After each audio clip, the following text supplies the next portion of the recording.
Welcome back.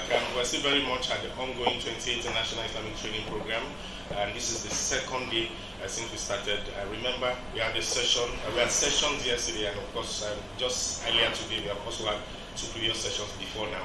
And the session that we are having at this moment is an economic empowerment workshop where we are looking at the topic that has to do with the CBN's non-interest loan facility, all that you need to know about it. And we have been listening to Ayoola Abdulwasiu for the most part of this particular session, as he's been dissecting this particular topic. Now, we're going to take it from where he's left it. I will now join Mr. Abdulwasiu Ayoola, the General Manager of AVEC Leadership Academy, who is going to take it from here. Permits us to also switch it a little bit. It's going to be having a blend of Yoruba and English this time around, because it seems that Ayoola Abdulwasiu have spoken all of the English that is available. So that because we also got feelers that there are a lot of our viewers who also would like to key into the topic at hand, and who also need to really get the message very, very clearly. So Mr. Ayoola will be doing a blend of Yoruba and English, and it's going to be over to him now. أعوذ بالله من الشيطان الرجيم بسم الله الرحمن الرحيم الحمد لله وكفى والصلاة والسلام على النبي المصطفى صلى الله عليه وسلم وعلى آله وسلم. السلام عليكم ورحمة الله وبركاته. وعليكم السلام ورحمة الله وبركاته. dá ọpẹ́ fún Ọlọ́run. Alhamdulillah. dá ọpẹ́ fún Ọlọ́run balẹ̀ kan sí. Alhamdulillah. dé ọpẹ́ wa ládé. Alhamdulillah rabbil alamin. Ọlọ́run tó ṣe wá ní Mùsùlùmí. Táwọn náà bá wo tẹ̀síìrì tí wọ́n ṣe fún wa ní ìrọ̀lẹ́ àná lórí ẹ̀kọ́nọ́mì ló dá lé lórí. Gẹ́gẹ́ bá a ṣe jẹ́ Mùsùlùmí, Ọlọ́run ò ní ká fi aspect bá a ṣe jẹ bá a ṣe mu, Ọlọ́run ò ní ká fi ṣeré, Ọlọ́run ò ní ká fi tàfàlà. Bá a ṣe ka ìjọsìn kún, gẹ́gẹ́ bí wọ́n ṣe sọ fún wa náà, àwọn owó tá a fẹ́ gbà lọ́wọ́ CBN, bẹ́ẹ̀ náà la ṣe máa ka ọ̀rọ̀ a ṣe jẹ a ṣe mu kún ìjọsìn ní. Tábà ṣe dáadáa á gbàládá á rọrùn wọ̀, tábà ṣe báṣubàṣu ànírọ́nà lọ́nlé ayé ń bí àtàkì àmọ́ Ọlọ́run má ṣe tiwa bẹ́ẹ̀. So mo kí gbogbo ọmọ ìyá mi á dẹ̀ kí a kú oríire fún àwọn àsìkò wa tá à ń lò dáadáa ní àsìkò tá a wà yìí. Ọlọ́run kó san gbogbo alẹ́ sí dáadáa. Opportunity tí CBN ní mú wá funding opportunities ni, but funding opportunities ní anywhere ó ní ṣe pẹ̀lú financial strategy wa. How well prepared are we? Ṣáwa fúnra wa ṣagbáradì dáadáa láti lo àwọn opportunities tí wọ́n bá ti sí àkàtà wa. Alákọ̀ọ́kọ́ fún ẹni tí ó fẹ́ máa lo opportunity tó bá wà ń ta dáadáa, òun ni pé ó gbọ́dọ̀ jẹ́ tí ojú ẹ̀ ń rí opportunity bó bá ṣe ń lọ. So you must be able to spot it. So màá fún wa ní àwọn example one thing between now and first quarter 2022, àwọn opportunities kan máa bẹ̀rẹ̀ sí jáde síta. Láàrẹ̀ náà CBN wà ń bẹ̀, láàrẹ̀ náà níbi tó ṣàlàyé fún wa yẹn, but àwọn opportunities àwọn olówó wà fún jù, ó wà fún ẹni tó ń dá aládàáni tó ń dá ṣiṣẹ́, abẹ́ni tí kò tí kò nu rògbòdìyàn COVID-19 household, àbí ẹni tí ó ń operate business at the level of micro, tó bá ń ṣe business ẹnu yàrá kan micro ni, medium small, tó bá ń ṣe business tó ń gba òṣìṣẹ́ bíi 3 sí 5 small ni ẹ, medium tí òṣìṣẹ́ ò bá ti ju 100 lọ you are in medium scale. So tá a bá wo gbogbo wa tá à ń ṣe business a máa pé ibi tá a kó sí nìyẹn. So ní October ní ọdún yìí President Buhari kọ́lọ́n kó bá wa lọ́rọ̀ ẹ̀mí ẹ̀, kọ́lọ́n kó bá wa tọ́ sọ́nà, ó ní gbogbo nǹkan tí wọ́n ṣe ní 2020 òun tó ní kó dá padà. So òun lọ pé a gbọ́dọ̀ máa tẹ́tí lé kó ká mọ opportunity tó wà fún wa. Ìtumọ̀ pé wọ́n dá padà náà ni pé àwọn àǹfààní tó wà ní 2020 ọ̀pọ̀lọpọ̀ àǹfààní yẹn ó ti bá bọ́jẹ́tì lọ. Owó tí ò dín ní 400 billion ní bọ́jẹ́tì tí wọ́n pass lọ́wọ́ ẹ̀, òun ni wọ́n máa dà sí gbogbo àwọn nǹkan tá à ń sọ. So báwo ni àti ẹ̀ ṣe wá gbáradì sí lára nǹkan tí a gbọ́dọ̀ kọ́kọ́ mọ̀ nìyẹn. So a gbọ́dọ̀ máa tẹ́tí lẹ́kọ̀ọ́ ká máa gbọ́ nǹkan tó ń ṣẹlẹ̀. Èmi mọ̀ àwùjọ tó gbétò ìkalẹ̀ wọ́n máa ń fún wa ní information from time to time, wọ́n dẹ̀ ní oríṣiríṣi organs wọ́n fi lè bá wa jẹ́ kí kíní yẹn ṣe é ṣe. Kọ́lọ́run kó ràn wá lọ́wọ́. ẹlẹ́ẹ̀kejì òun ni pé àwa fúnra wa gan la fẹ́ tap opportunity apart from pé a tẹ́tí lẹ́kọ̀ọ́ ṣé a ní nǹkan tí a lè fi gba opportunity lọ́wọ́ ṣá ní interesting projects and programs àwa tá à ń rọrùn school ṣé school wa wà interesting tàbá ṣe rọrùn school wa lábẹ́ staircase mọ́ṣáláṣí ó máa le koko láti gba opportunity cancel a gbọ́dọ̀ wà more organized social interesting project àwa tí à ń di oníṣòwò ṣáàlì parapọ̀ ká form cluster kó jẹ́ pé raw materials la fẹ́ gbà àbí material tó máa jẹ́ ká rí nǹkan kan ṣe àwọn ọgbọ́n yẹn ló máa jẹ́ ká wà more organized láti lè get àwọn opportunity cancel ẹlẹ́ẹ̀kẹta náà ni pé àwọn condition tó so mọ́ gbọ́n àwọn opportunity yẹn ṣàrẹ́dì àti bá wọn lọ máa ka èyí tí ò kéré fún wa ká lè dìímú kò sẹ́ni tó fẹ́ fún afọ́jú ní owó tó fẹ́ fún afọ́jú ní loan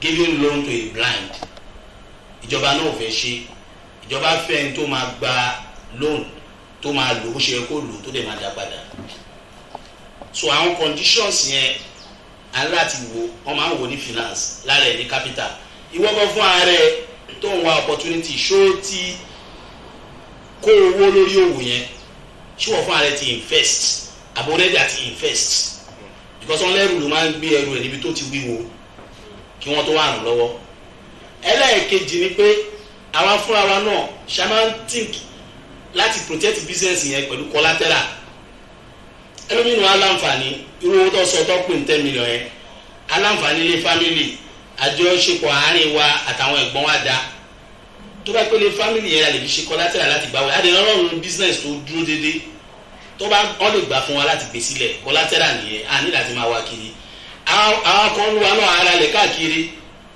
ilẹ̀ káàkiri lómìnira lẹ̀ plot mẹ́ta collateral náà nìyẹn káwá bá ṣe máa lo gba àwọn kíní ẹ̀ fáǹfààní nǹkan tá a fẹ́ lò fún so kó lè bá a rí bó ṣe yẹ kó rí so ìyẹn jẹ́ collateral sí ẹlẹ́ẹ̀kẹta ṣáni character tó máa jẹ́ ká lè rówó gbà character yẹn náà ni pé ṣébi tí a bá fọ̀rọ̀ sí la máa bá bẹ́ẹ̀ ṣáni integrity tó bá lọ wo rẹ́kọ̀dù debt wa nísìn there is a credit scoring ní Nigeria yes there is a credit bureau and credit scoring wa tó bá ti yáwó even gbogbo owó tó ọ̀rá ń gbà online yẹn tó bá ti ń default o ti score low ní credit ó ṣeéṣe fún àwọn ẹni báyẹn tó bá wá báwọn opportunity tá à ń sọ yìí ní next year wọn ò ní fún toró ti ní negative score ní credit rating yẹn so àwọn nǹkan yẹn á ní láti mójútó èmi organisation tó yáwó even nínú covid ó dẹ̀ ń sọ fún báńkì kó n fẹ́ san owó yẹn padà àwọn báńkì yẹn wá ń dá lóhùn pé ẹ̀yin bá yàtọ̀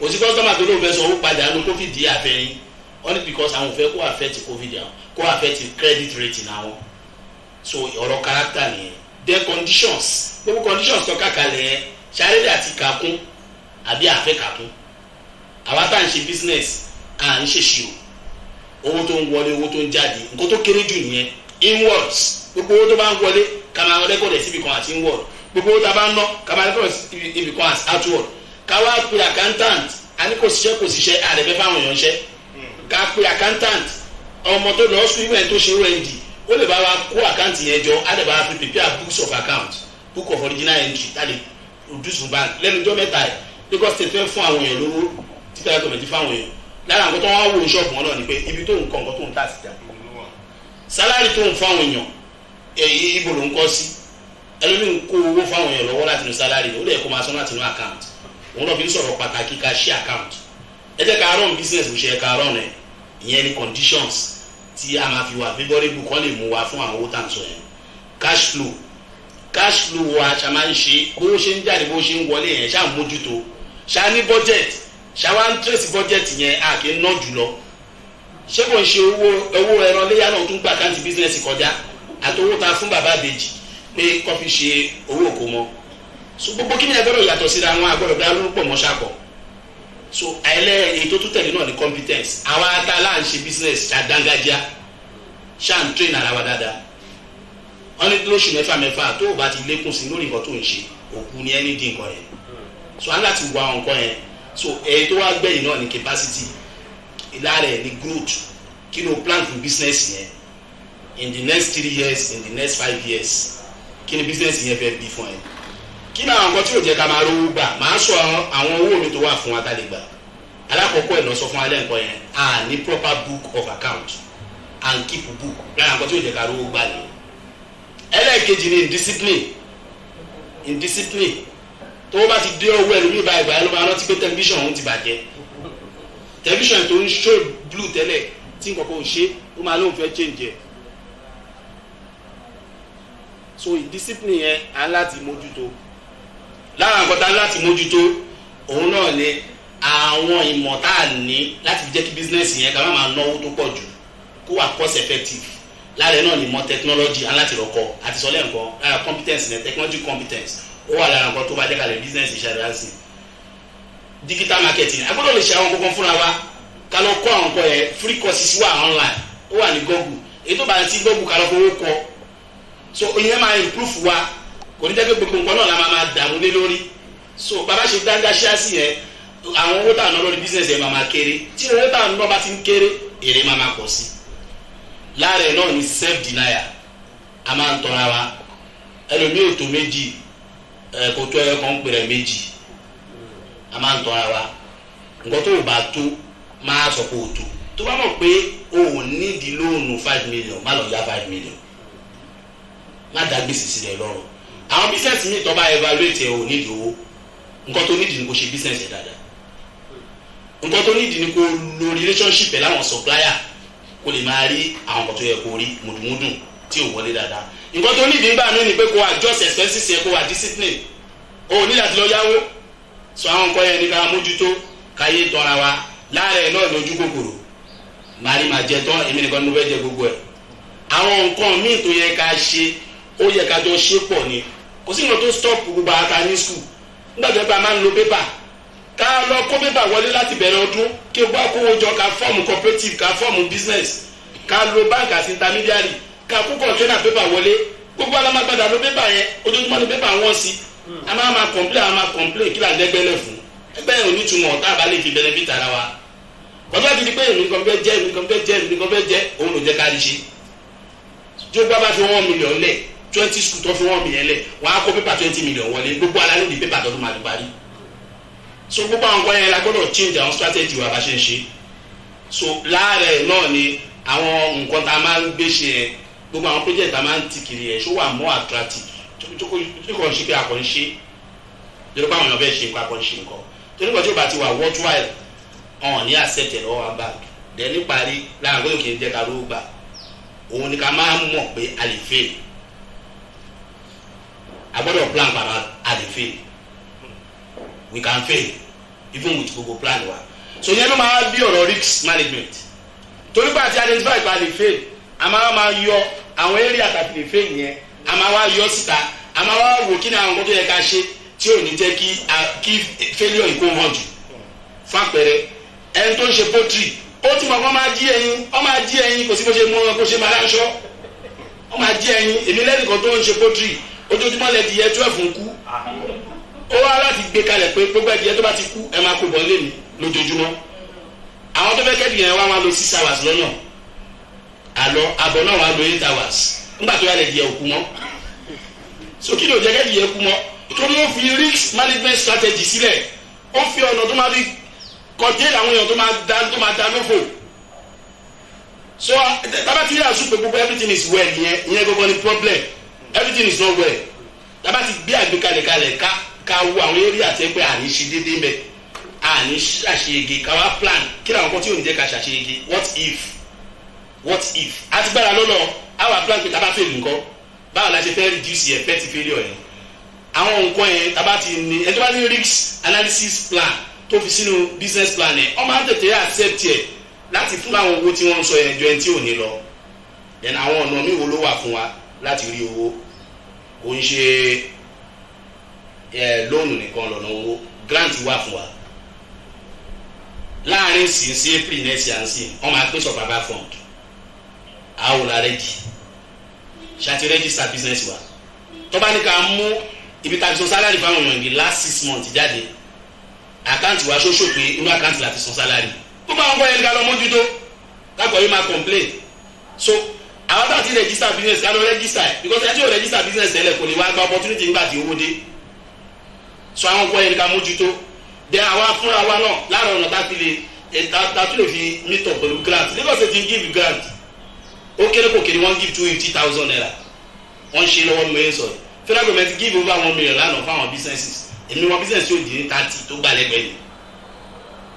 So opportunity yẹn nìyẹn but ṣá wa prepare tábà ti wà prepare fún ọlọ́run bá jó tó wa lọ́wọ́ nǹkan tí mo fẹ́ fi gbẹ̀yìn ọ̀rọ̀ mi ilé ayé tí ó ti já mọ́ra wọn gan a dẹ̀ gbọ́dọ̀ lajú wa dáadáa lára àwọn opportunity la gbọ́dọ̀ máa lò ń sè òun ni other people's time ìgbà ní àsìkò àwọn ẹlòmíì la need láti fi improve business wa ká lò lára àwọn experts kí wọ́n advice wa táìmù yẹn ló fẹ́ sanwó fún other people's resources ìgbà mi ò nídìí ṣọ́ọ̀bù ò nídìí ṣọ́ọ̀bù ò ń ta ọṣẹ tó fi ń fọ abọ́ tó fi ń ṣe gbogbo ẹ̀ àwọn èèyàn tó ti ní ṣọ́ọ̀bù ti pọ̀ kọ create strategic location gbogbo ibi tó súnmọ́ bus stop táwọn èèyàn ti lè máa mú ọṣẹ ń bẹ̀ kó lè máa ta online other people's resources nìyẹn so other people's money náà àwọn ẹgbẹ́ àwọn àbúrò ẹ nǹkan kéékèèké ní business yẹn ò lè pè wọ́n sí ẹni tó ń ṣe school sí ó fẹ́ print ìwé ó lóyún tó máa fi print ìwé onídàá ti ṣe rẹ̀ léṣe olè lọ́ máa fi sálárì àwọn tíjà print ìwé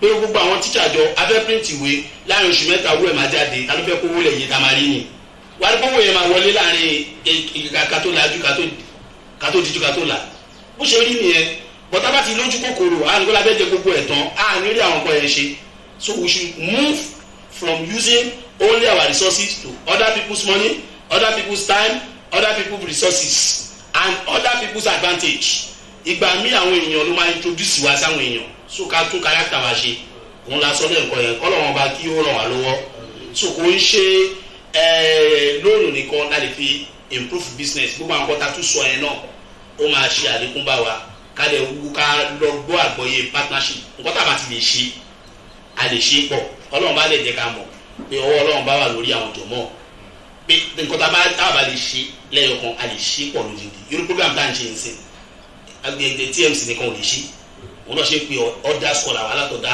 organization ìyẹn náà dẹ̀ ń boost population wa ó ń boost audience ó tún boost outlook àti reputation wa so bẹ́ẹ̀ náà ló ṣe rí fún business wa náà kọ́nà bá kó ran ẹ̀gbọ́n wa lọ́wọ́ àwọn olùkọ́ la sàṣà fún àlùwọ́lá salamu alaykum wa rahmatulahi wa barakatuh. Wa alaikum salam wa rahmatulahi wa barakatuh. Alhamdulillah, I wonder if you are not here at this point in time. I really wonder where exactly you are because not being here means you are losing a whole lot. Adúpẹ́lú àwọn sheik wa sheik mo láti fi sheik sínsìn sheik Abdulwasiu Ayoola fún wọ́n ṣe yọ̀nà àwọn ọ̀rọ̀ tí a ń sọ lọ́wọ́ yẹn lórí ọ̀rọ̀ understanding the CBN non-interest loan facility gbogbo ẹni wọ́n ti ń bá wa sọ adẹ́rìí pé àwọn ọ̀rọ̀ yẹn it is very very clear tó làkúnláká tó ṣàlàyé ọ̀pọ̀lọpọ̀ àwọn nǹkan yẹn fún wa tí mo dẹ̀ mọ̀ pé gbogbo náà ni ó ti yé ẹ̀rí kò síbi tí wọ́n sọ̀rọ̀ yẹn dé tó fi dórí wa ní ìwà ṣáà ní ìwà yẹn are we personally organized to actually be able to take advantage of these opportunities by the time it beckons so gbogbo àwọn nǹkan tí wọ́n ti bá wa sọ in addition to what Alhaj Agbola has said earlier on so Aisikoye Osimbeni will have allowed them to take a little bit of the time to even give further insight but I know with some of the questions that are already trickling in maybe to even answer some of the question that you may have up your mind. So again, we say Jazakumullah khairan to the experts in the house who has actually been dissecting that topic again, understanding CBS non-interest loan facility and everything about it. So, Koto Dipe at Tesiwaju, would like you to know that some of your feedback, like I've always said, that we are taking them and of course we'll put it to good effect subsequently. So at this point in time, some of the questions that we have at hand are what we are going to be taking one after the other. And the experts are still very much around to respond to them one after the other. So let us see adúpẹ́lọ́ ẹ̀yin tí ẹ ń wò wá nílé àti káàkiri ibi tí àti ń wò wá ní viewing center. One of such viewing center is the one from Ede in Osun State. And so I have this question from that particular center in Ede. The brother's name is Comrade Ismail Adeleke. So question Comrade Lefe down by. So his question is, can Islamic cooperative societies access the CBN non-interest loan? I will take it again. Can Islamic Cooperative Society access the CBN non-interest loan? So that question is from communities from Ede. Okay.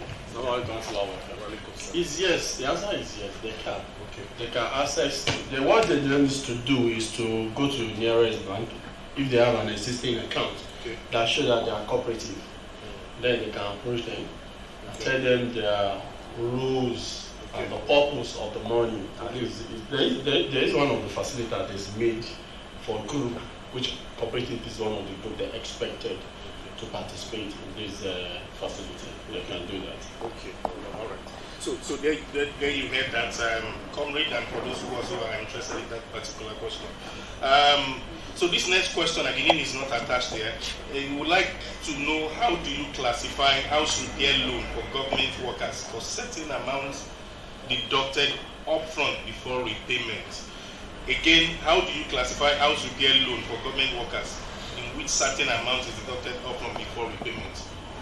Okay, in that, there is what we call equity participation, which I think in that format is used. They can use Musharaka to do that. Okay. Other Islamic finance, which is acceptable. And then what we call is, what he's trying to do is that there is a portion of money they have deducted before they release the money, if I get the question right. Yeah.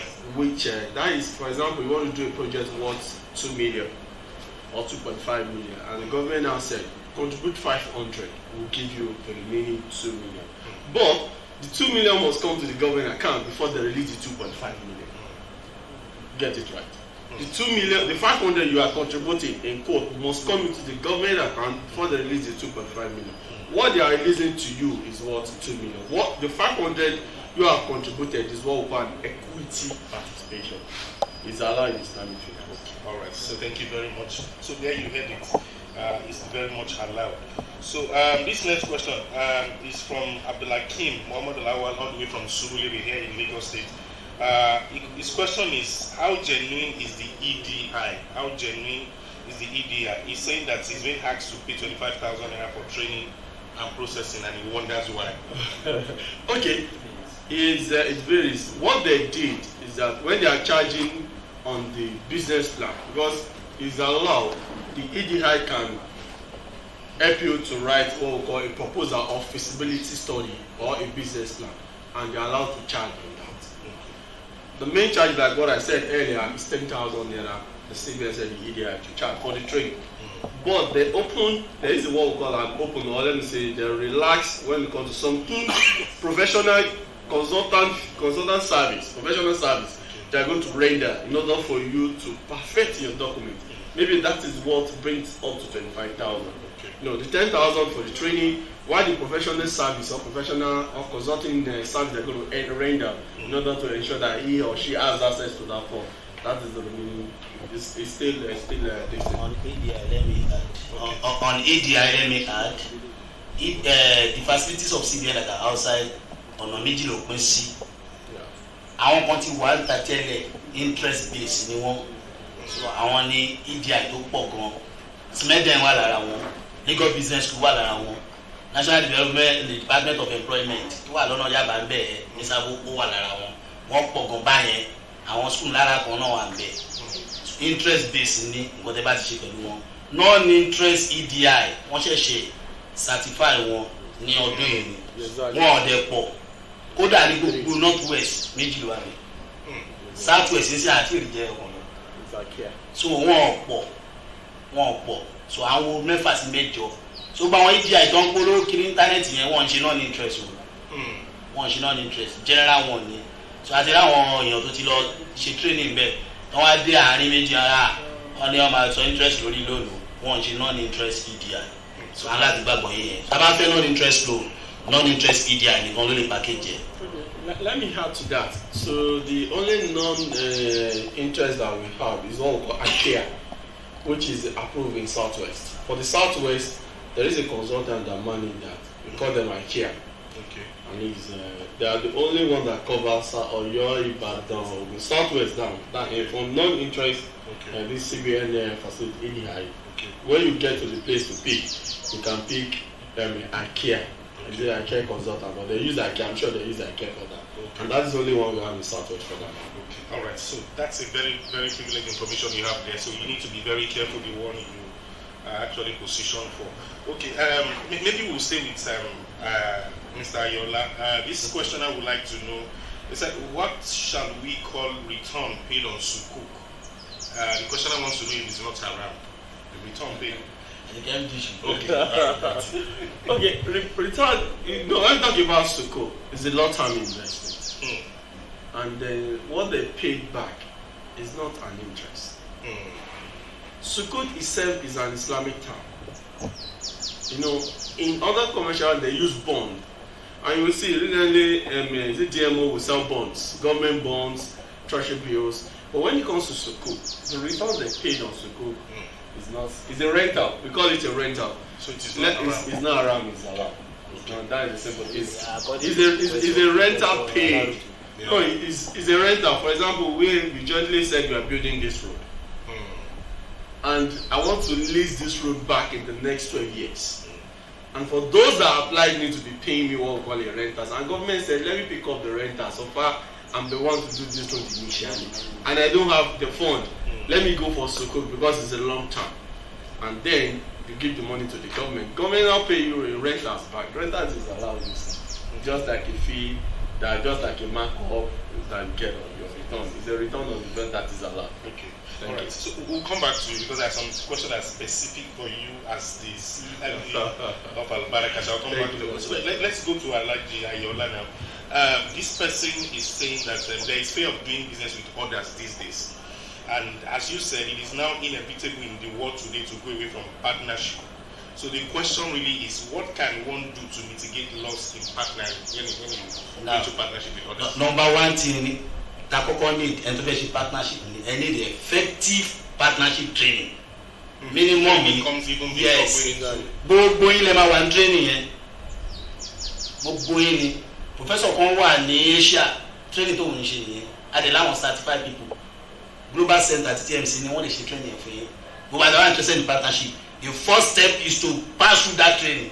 It's 2 weekends. Training yẹn lè máa ti agree bóyá máa continue abẹ́ni continue. Because gbogbo nǹkan tí wọ́n bá ti gbàgbọ́ yẹ nǹkan tó ń sọ fún wa lánàá nìyẹn tí àwọn sheik wa pressure fi sọ fún wa. Gbogbo nǹkan tí gbàgbọ́ yẹ a máa padà kábàámọ̀ ní díẹ̀. Èmi ń ṣe partnership èmi ò kábàámọ̀ torí nǹkan tá à ń ṣe yé wa. So ẹ máa ti dé gbogbo ẹ̀ láti bẹ̀rẹ̀ gbogbo nǹkan tá a fẹ́ máa sọ pé máa dá wà lálẹ́ yẹn ẹ máa ti dé láti bẹ̀rẹ̀ débi ìyàwó débi ọmọ gbogbo ẹ̀ lẹ́ máa dé.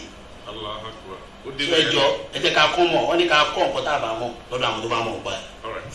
So bó ṣe jẹ́ òyìn àti pé lẹ́nu àwọn sheik wa this time around we'll go to the Al-Baraka. Wọ́n ní okay, I'm trying to make that question now.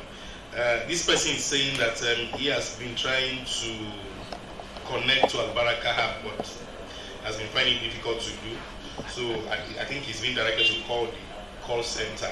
So I don't know whether we can give you the time to actually react to that. Yeah, there's no problem about it. Okay.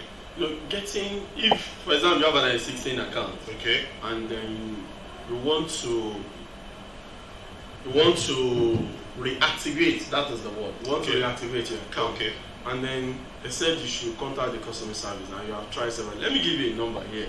If the person that has the question is with us, you can send your request. What you just need to do is just like sending a request through the registered number. Okay. That is very, very essential because most of them will send a request through their wives, their kids' number, which at the end of the day, the system will automatically reject it. Okay. If you are sending that, it won't allow you to go. And then when you are sending a request on non-official line, it's an issue. And you can get, these are customers, if you don't have the line, you can send your details to this number 080 2404 8142. Exactly, that is the customer service line. Okay. Send all your requests. You can send a message. I want to react. You kindly react. Then the thing will be directed to the IT. All right. The IT will pick it up and solve the problem. We are very sorry for that. All right. So thank you very much. Anyway, that's an aside, but we just have to take it because we have the top shot here. So that is for Brother Blafiz all the way from Kusofe. So your question has been taken, and I hope you took down the number that has just been called out. This next person wants to know if a property that does not have C of O can be used as a collateral for loan? Okay, in Lagos, they still look at what we call a government consent if they have that on that property. And then after the search, and if the area is not an acquisition area, you can still consider that, because having a government consent on the land shows that the government has accepted you as the main owner of that particular place, at least. But having a CFO give you a priority is very, very essential to have. And it's not only land you can use for a collateral. You can use what we call a movable assets. You can use a movable assets. And your movable asset, what we need to do is to register it under the registrar. There is what we call a registrar listing that the segment has tried to open. It's an online. And all the movable assets will be registered there with your name and the loan and the facility. In case you want to use it as a collateral elsewhere, it will have shown that under that. It's just like a credit bureau that will check your, like what Ayoola said, that will check your credit record, credit rating. Here, there's we call them the collateral registrar listing. Then you register all movable assets. Even though when you use your TV as a collateral, at that point you put it on that step. It's an online registration. By the time the bank put it there, when you want to use that, the same collateral for another asset or for another facility, to show that all these will have been already used. Okay. I'm very sure this next question will interest you in particular. The questioner says that please, since you talk about non-interest, my question is, if I buy a Marua, that is tricycle, for 100,000 naira, are you saying I will pay it back with 100,000 naira? Okay. What I'm saying is that if the bank is buying for you, that one is under Ijab. Okay. Ijab. It's a lease. If one of us have, and lease has like 3 or 4 other Islamic figures. Lease and home, like it is in the conventional law. And lease and return, even though it will just be for you to pay renters forever. And why some lease is that you pay renters when you get to a level you own it. If you now say you come to the bank and say you are buying, if it is not cash and carry, my brother, you can't pay 100,000. But if it's something on lease, as the word say ijaro, you need to pay something allowed. So I'm very sure the questioner now understand that. So there's no way you get a Marua from as a lease and pay the exact amount of purchase. So we'll take this very last question for today, and I would like Malam Ayoola to take it on. Okay. So I don't think they were very careful because this question is coming from TMC Mushin Viewing Center, the whole of the viewing center in Mushin will be the question. One is there a professional center to consult on business plan for ease of establishment? Yes, I think TMC has. Okay. TMC has. Global Center that do that. Okay. Right. So if you from your leadership in your area, and then contact the NEC, the national headquarters. Okay. There's a manager in charge of Global Center. All right. They can even do it locally for the motion. Just like Surulere have benefited in the past. All right. So, okay, all right. That is the month that we'll be able to take. It's been times fast and well spent, I must say, looking at the topic understanding seniors non-interest loan at this empowerment as workshop segment of this year's NITP, and it's been very, very eye-opening, I must say. So, thank you all for all of those who have joined us from near and far. It's been a very, very interesting time out with our experts in the house, Alhaj Agbola and Malam Ayoola. Even if you look at the names alone, it says it all. So thank you very much. So do not forget, we still have yet another session before we call time on today's session of the NITP, and it is going to be the Yoruba version of the session that we had earlier. Talking about tribalism and ethnicity. So we're going to have the Yoruba version of that later after us, 4:30 to be precise. So that is coming to you in a couple of hours from now. So from me, from our Lagos studio here at Ayoola, Lagos, Southwest Nigeria, I say Assalamu alaikum wa rahmatullahi wa barakatuh.